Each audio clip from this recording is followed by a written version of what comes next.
तिरुमलवासा श्री वेंकटेशा हरि हरि गोविंदा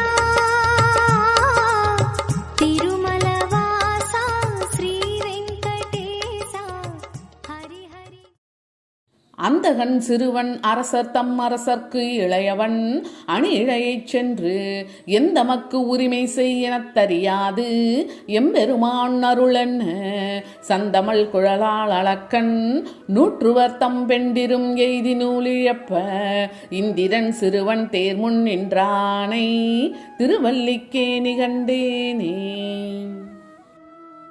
குருடனான திருதராஷ்டிரன் பெற்ற மகனும் அரசனும் ஆகிய துரியோதனனின் தம்பி துச்சாதனன் திரௌபதியிடம் சென்று எங்களுக்கு அடிமை செய்வாய் என்று சொல்ல அதை கேட்டு மனம் துடித்து கண்ணா என்னை காப்பாற்று என்று அலற திரௌபதியின் இந்த வருத்தத்தை கௌரவர் 100 பேரின் துணைவியரும் அடைந்து மாங்கல்யம் இழக்கும்படி செய்தான் கண்ணன்.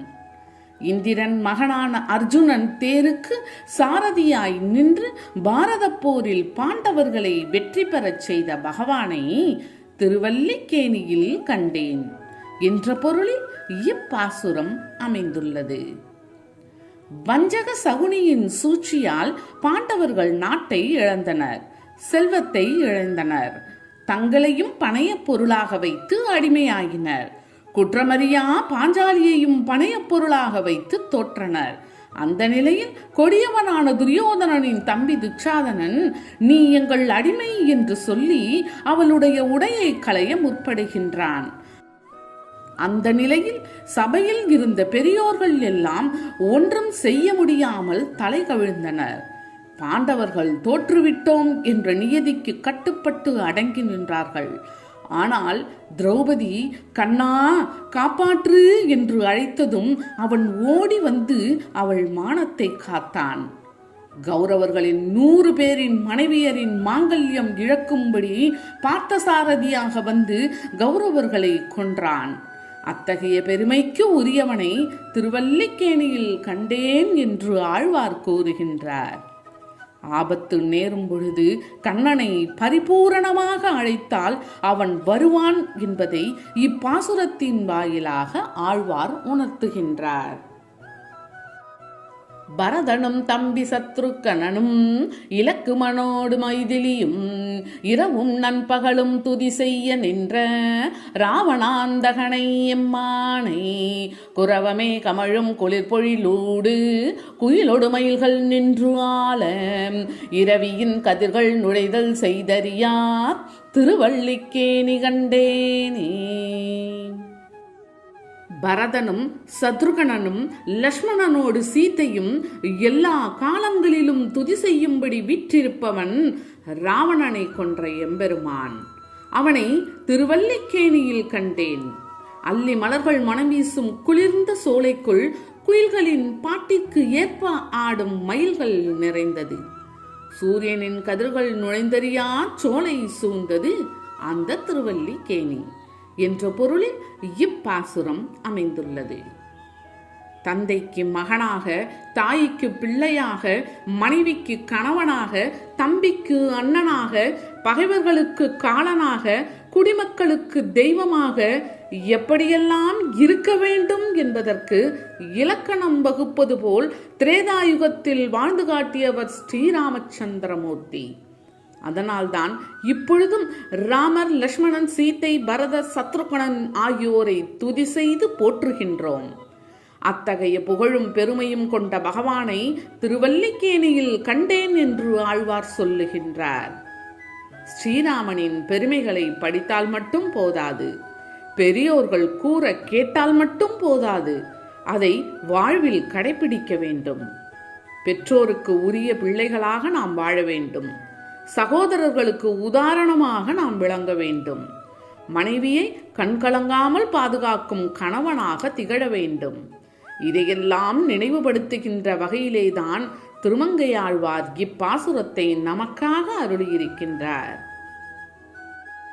பள்ளியில் ஓதி வந்த தன் சிறுவன் வாயில் 1000 நாமம் ஒல்லியாகிப் போதாங்கு அதனுக்கு ஒன்றும் ஓர் பொறுப்பு இலனாகி பிள்ளையை சீறி வெகுண்டு தூண் புடைப்ப பிறையிற்று அனல் விழிப்பேழ்வாய் தெல்லிய சிங்கம் ஆகித் தேவை திருவல்லிக்கேணி கண்டேனே. பள்ளியில் படித்துவிட்டு வந்த தன் மகனாகிய பிரகலாதனின் உடைய வாயிலிருந்து விஷ்ணுவின் 1000 நாமங்கள் வெளிவர அது பிடிக்காமல் பொறுமை இழந்து கோபித்த இரணியன் தூணை கதையால் அடிக்க பிறை போன்ற வளைந்த பற்களுடனும் அனல் பொறி பறக்கும் கண்களுடனும் அகன்ற வாயுடனும் அசுரனை அழிக்கும் தெளிவான முடிவுடனும் தோன்றிய நரசிம்ம மூர்த்தியை திருவல்லிக்கேணியில் கண்டேன் என்ற பொருள்பட இப்பாசுரம் உள்ளது. பள்ளியில் படிக்கும் தங்கள் பிள்ளைகள் கடவுள் நம்பிக்கை உடையவர்களாக திகழ்ந்தால் பெற்றோர்கள் அளவற்ற ஆனந்தம் அடைவதுதான் இயல்பு. ஆனால் இரணியகசிபு என்ற கொடியவன் தன் பிள்ளை ஸ்ரீமன் நாராயணனின் பெயர்களை உச்சரித்தான் என்பதற்காக கோபம் கொண்டான். அவனை கொல்லவும் துணிந்தான். அதனால் அவன் மீது கோபம் கொண்ட பகவான் ஸ்ரீ நரசிம்ம மூர்த்தியாக தோன்றி அவனை அழித்து முடித்தார். அத்தகைய பெருமைக்கு உரியவனை திருவல்லிக்கேணியில் கண்டேன் என்று ஆழ்வார் கூறுகின்றார். கடவுள் பக்தி உள்ளவர்கள் தெய்வ சக்தி என்ற பாதுகாப்பான வளையத்திற்குள் இருப்பவர்கள். அவர்களுக்கு கெடுதல் செய்ய முயன்றால் அவர்களை அழிக்க ஆண்டவன் வியூகம் வகுப்பான் என்பதை ஆழ்வார் இப்பாசுரத்தின் மூலம் உலக மக்களுக்கு உணர்த்துகின்றார். மீனமற் பொய்கை நாள் மலர் கொய்வான் வேட்கையினோடு சென்று இழிந்த காணமர் வேழம் கையெடுத்து அலற கராதன் காலினை கதுவ ஆணையின் துயரம் தீர புள்ளூர்ந்து சென்று நின்று ஆழிதொட்டானை தேனமற் சோலை மாட மாமயிலை திருவல்லிக்கேணி கண்டேனே. மீன்கள் நிறைந்த தடாகத்தில் தினமும் வழிபாட்டிற்காக புது தாமரை மலர்பறிக்கும் கஜேந்திரன் என்ற யானை துதிக்கையை தூக்கி பிளிரும்படி முதலை ஒன்று அதன் காலை பற்றியது. அந்த யானையின் துன்பம் தீர்க்க கருடன் மீது அமர்ந்து விரைந்து வந்த பகவான் சுதர்சன சக்கரத்தை முதலை மீது ஏவினான். அந்த எம்பெருமானை திருவல்லிக்கேணியில் கண்டேன். தேன் நிறைந்த மலர்களை உடைய சோலைகள் நிறைந்த பெரிய மாடங்களை கொண்ட மயிலையை அடுத்து இருப்பது அந்த திருத்தலம் என்ற பொருளில் இப்பாசுரம் அமைந்துள்ளது. கஜேந்திரன் என்ற யானையை முதலை கவ்வியதையும் பகவான் யானையை காத்ததையும் நாம் பலமுறை கேட்டிருக்கின்றோம். இப்பாமாலையிலும் ஆழ்வார் இதனை நமக்கு நினைவுபடுத்துகின்றார். யானை முதலை ஆகிய இரண்டுமே அரசனாகவும் தேவலோகத்தை சேர்ந்தவனாகவும் இருந்தவர்கள்தான். பெரியோர்களை அவமதித்ததால் அவர்கள் சாபத்தினை அடைந்து யானையாகவும் முதலையாகவும் பிறந்தனர். யானையாக பிறந்த பொழுதும் அது பகவான் மீது அன்பு கொண்டு தினந்தோறும் பூஜித்தது. அதனால் பகவான் யானையை காப்பாற்ற முதலையை கொன்றார். இதனால் இரண்டுமே விமோச்சனம் அடைந்தன. அதே போல நாம் படும் துன்பங்களுக்கெல்லாம் ஒரு காரணம் இருக்கின்றது. அதனை நாம் அறியாமல் இருக்கலாம். ஆனால் பகவான் அனைத்தையும் அறிவார். ஆகவே வாழ்க்கையில் வரும் இன்ப துன்பங்களை துணிச்சலோடு நாம் எதிர்கொள்ள வேண்டும் என்பதை அறிவுறுத்தவே ஆழ்வார் நம் அனைவருக்காகவும் இப்பாசுரத்தை அருளியிருக்கின்றார். மண்ணுதன் பொழிலும் வாவியும் மதிலும் மாட மாளிகையும் மண்டபமும் தென்னன் தொண்டையர்கோன் செய்த நல்மயிலை திருவல்லிக்கேணி நின்றானை கண்ணினல் மாட மங்கையர் தலைவன் காமரு சீர்கலிகன்றி சொன்ன சொல் மாலை 10 வல்லார் சுகமினிது ஆழ்வர் வானுலகே.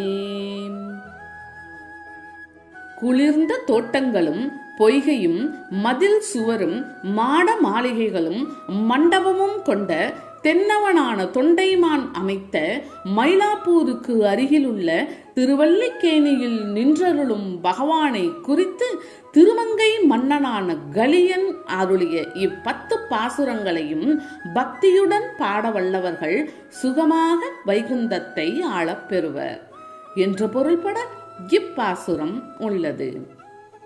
திரௌபதியின் மானத்தை காப்பாற்றியவன், இரணியகசிபுவை அழித்தவன், ராவணனின் 10 தலைகளையும் அறுவடச் செய்தவன், கஜேந்திரன் என்ற யானையை காத்தவன், நித்தியமாக சீதா, லக்ஷ்மணன், பரதன், சத்ருகன் ஆகியோரோடு வீற்றிருப்பவன் என்று பகவானின் பல பெருமைகளை நாம் இப்பாசுரங்களில் ஆழ்வார் கூறியதை கேட்டோம். இப்படிப்பட்ட தெய்வத்தை நான் திருவல்லிக்கேணியில் கண்டேன், நீங்களும் கண்டு வாழ்க்கை என்னும் போராட்டத்தில் இருந்து விடுதலை பெறுங்கள் என்று அவர் வழிகாட்டியிருக்கின்றார். அவருடைய ஒவ்வொரு வரிகளும் நம்முடைய பிறவி பிணியை அழித்து பகவானுடன் இணையச் செய்பவை. இதனை பக்தி பூர்வமாக பாடுபவர்கள் வைகுண்ட பதவியை அடைவார்கள் என்று இப்பாசுரம் நமக்கு சுட்டிக்காட்டுகின்றது.